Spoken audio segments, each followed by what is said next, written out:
2025년 기준으로 1세 미만 영아 사망률 1위 국가는 아프가니스탄입니다. 1000명당 101명, 영아 사망률이 10%에 달하는 국가인데요.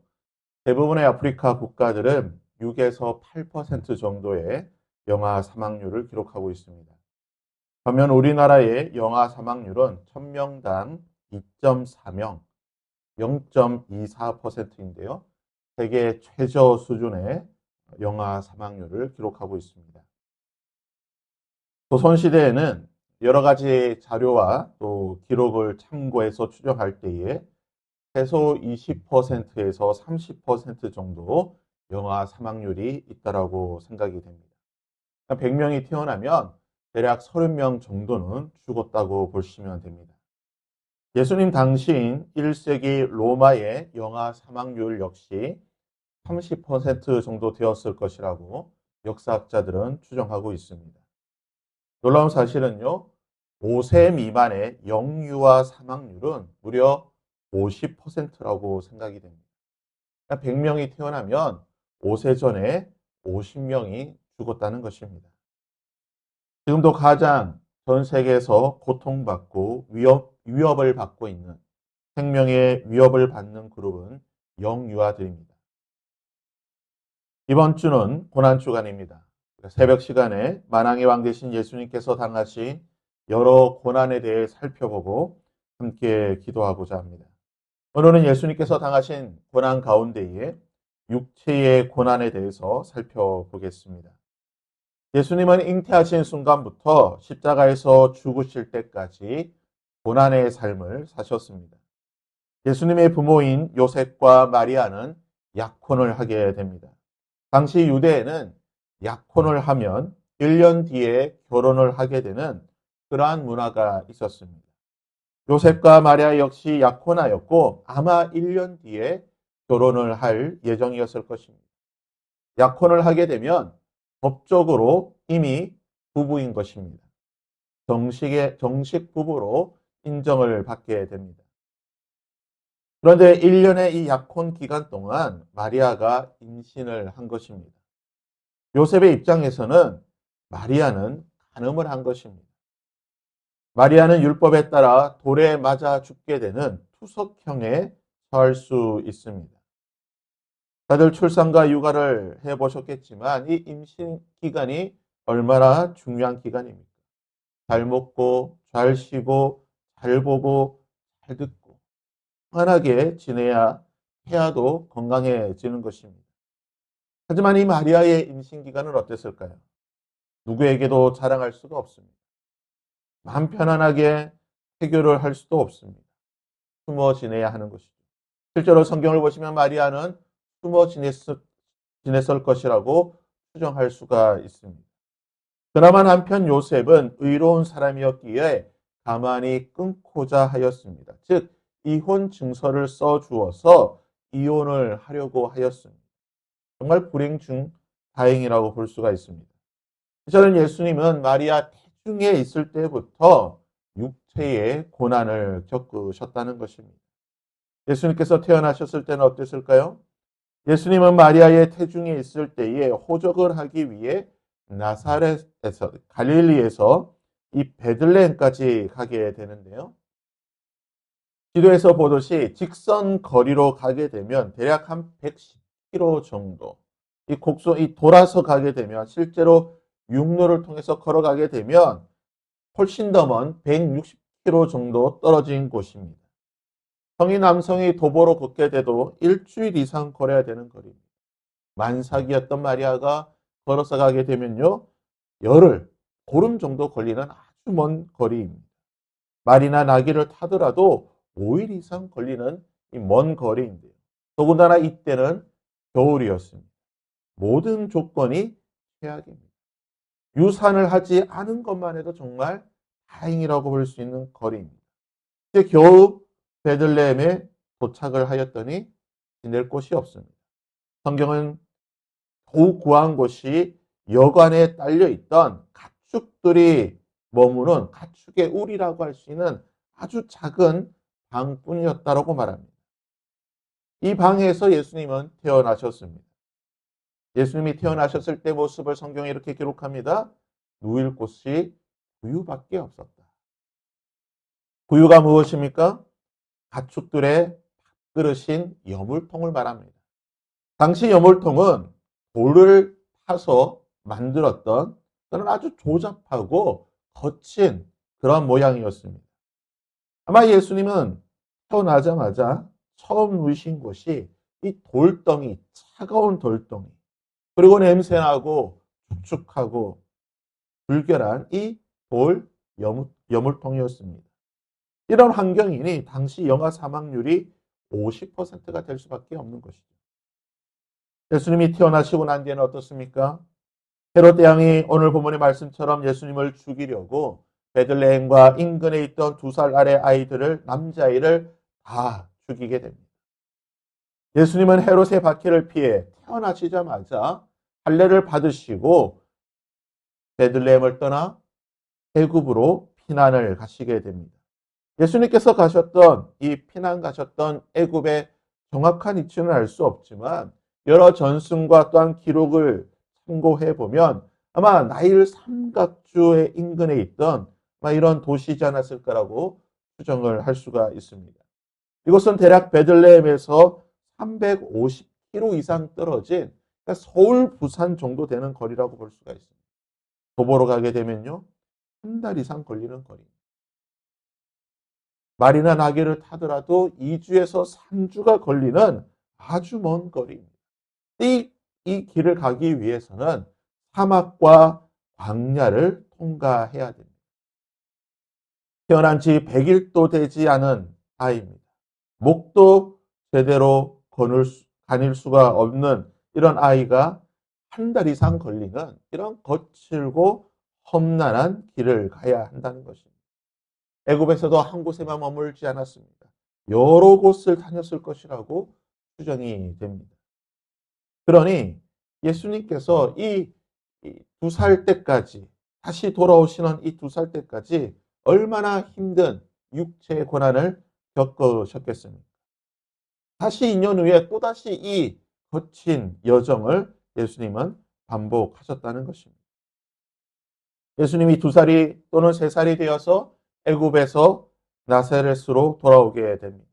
이곳에서 공생애를 보내시기까지 30세가 될 때까지 지내시게 됩니다. 예수님이 사셨던 나사렛, 당시 여러 기록을 찾아보게 되면 이곳의 인구는 대략 200명에서 400명 정도 되는 아주 작은 마을이었습니다.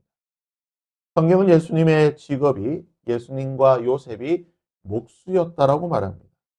우리가 보통 목수라 생각하게 되면 나무를 깎고 다듬는, 가공하는 이런 사람을 생각하게 되지만 헬라어로 목수를 뜻하는 이 타크톤이라고 하는 단어는 단순히 나무만을 다루는 것이 아니라 돌이나 흙까지 다루게 되는 건축과 관련된 여러 가지 일들을 하게 되는 노동자를 의미하게 됩니다. 인구 400명밖에 되지 않는 마을에서 예수님께서 목수로 나사렛에서 어떻게 생계를 유지할 수 있었겠습니까? 고고학 발굴에 따르면 나사렛 인근에 대략 한 6, 7km 정도 되는 곳에 떨어진 곳에 시폴이라고 하는 도시가 있었습니다. 이곳은 갈릴리의 정치, 경제, 문화 중심지였는데요. 놀라운 사실은 예수님께서 돌아오실 때 그 즈음부터 시작해서 이곳이 로마에 의해서 거대한 도시로 개발이 되었다는 것입니다. 예수님은 유년 시절부터 30세가 될 때까지 아마 이 도시를 오고 가면서 요셉과 함께 매일 이곳을 오고 가면서 이곳에서 건축 노동자로, 우리가 노가다라고 하죠. 건축 노동을 하며 아마 지내셨을 것입니다. 여러분, 건축 노동이 보통 일입니까? 몸으로 하는 위험하고 힘들고 어려운 일입니다. 아마 다치기도 부지기수로 다쳤을 것입니다. 손과 발이 성한 날이 없으셨을 것입니다. 매일같이 2시간, 3시간을 걸어서 이 힘든 육체의 노동, 육체의 고난의 시간을 예수님은 30세까지 보내셨다는 것입니다. 예수님께서 본격적인 메시아로서 사역하셨던 이 공생의 3년. 그렇다면 이 공생의 3년은 예수님에게 좀 편한, 육체적으로 편한 그런 시간이었을까요? 제가 성경의 여러 몇 절의 구절을 읽어 드리겠습니다. 마태복음 4장 2절입니다. 40일을 밤낮으로 금식하신 후에 줄이신 공생애를 시작하실 때부터 40일을 금식하시는 육체의 고난을 겪으셨습니다. 마가복음 4장 38절에 예수께서 고물에서 베개를 베고 주무시더니 제자들이 끼어며 이르되 선생님이 우리가 죽게 된 것을 돌보지 아니하시니 배를 타고 다니시면서 배의 고물에서 피곤한 몸을 누이시고 그 거친 파도 속에서 죽으실 정도로 육체의 고난을 겪으셨다는 것입니다. 마가복음 6장 31절에 이르시되 너희는 따로 한적한 곳에 가서 잠깐 쉬어라 하시니 이는 오고 가는 사람이 많아 음식 먹을 겨를도 없습니다. 얼마나 바쁘시고 얼마나 많은 일을 하셨는지 음식 먹을 시간이 없을 정도로 수많은 그러한 육체의 고난의 시간을 보내셨다는 것입니다. 마가복음 11장 12절에 이튿날 그들이 베다니에서 나왔을 때에 예수께서 시장하셨습니다. 예수님께서는 항상 배고픔과 굶주림 가운데 지내셨다는 것입니다. 마가복음 9장 58절에서 예수께서 이르시되 여우도 굴이 있고 공중의 새도 집이 있거늘 인자는 머리 둘 곳이 없다. 예수님은 그런 제대로 된 거처가 없으셔서 항상 들에서 또는 산에서 동굴에서 그러한 곳에서 머리를 두시고 주무셨다는 것입니다. 요한복음 4장 6절과 7절에 또 거기 또 야곱의 우물이 있더라. 예수께서 길 가시다가 피곤하여 우물 곁에 그대로 앉으시니 때가 6시쯤 되었다. 사마리아 여자 하나가 한 사람이 물 기르러 왔음에 예수께서 물을 좀 달라 하시니 얼마나 피곤하셨습니까?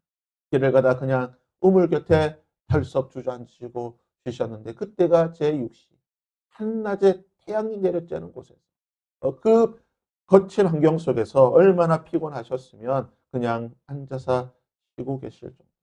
마실 물조차 제대로 기르지 못할 정도로 육체의 고난을 겪으셨다는 것입니다. 예수님의 3년의 공생에는 배고프고 목마르고 피곤하고 쉴 곳도 잘 곳도 제대로 없으시고 많은 병자들을 고치시면서 여러 곳을 돌아다니시면서 밥 먹을 시간도 없으시고 얼마나 피곤하셨으면 그냥 아무 곳에서나 털썩 주저앉으시고 쉬시고 아무 곳에서나 머리를 대고 주무실 정도로 예수님은 그 힘든 고난의 시간을 보내셨다는 것입니다. 물론 3년의 모든 시간을 그래 보내신 것은 아니지만 대부분의 많은 시간을 그런 육체의 고난의 시간을 예수님은 보내셨다는 것입니다. 사랑하는 여러분, 살펴본 것처럼 예수님은 잉태하신 순간부터 십자가에 달려 죽으실 때까지 많은 시간을, 대부분의 시간을 육체의 고난 가운데 끊임없는 육체의 고난에 시달리며 시간들을 보내셨음을 보게 됩니다. 그러기에 선지자 이사야는 우리 예수님에 대해 이렇게 예언하셨습니다. 그는 실로 우리의 질고를 지고 예수님은 우리의 육체의 고난을 감당하셨다는 것입니다. 우리처럼 육체의 고난을 모든 당할 수 있는 육체의 고난을 예수님도 친히 당하셨다라고 말하고 있습니다. 그런 예수님이기에 히브리서 기자는 이렇게 예수님에 대해 표현하고 있습니다. 우리에게 있는 대제사장 예수 그리스도는 우리의 연약함을 동정하지 체휼하지 못하실 분이 아니에요.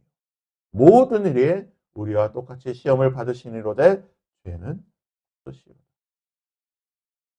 오늘 우리가 당하고 있는 육체의 고난, 이 모든 육체의 고난 이미 예수님께서도 동일하게 당하셨다는 것입니다. 그러기에 그분께서는 우리의 연약함을 동정하지 못하시는 분이 아니에요. 우리의 연약함을 친히 체휼하시고 공감하시고 동참하고 계신 분이신 것입니다. 사랑의 이번 고난 주간을 통해 예수님의 이 육체의 고난을 묵상하실 때 내가 지금 당하고 있는 이 육체의 고난 주님께서 당하셨습니다. 주님 나의 이 육체의 고난 가운데 나를 외면치 마시고 나와 함께하여 주시고 회율하여 주시고 긍휼히 여겨 주셔서 나도 이 육체의 고난 잘 견디며 이겨내게 하여 주시옵소서. 이러한 기도가 오늘 저와 여러분의 기도의 제목이 될 수 있기를 주님의 이름으로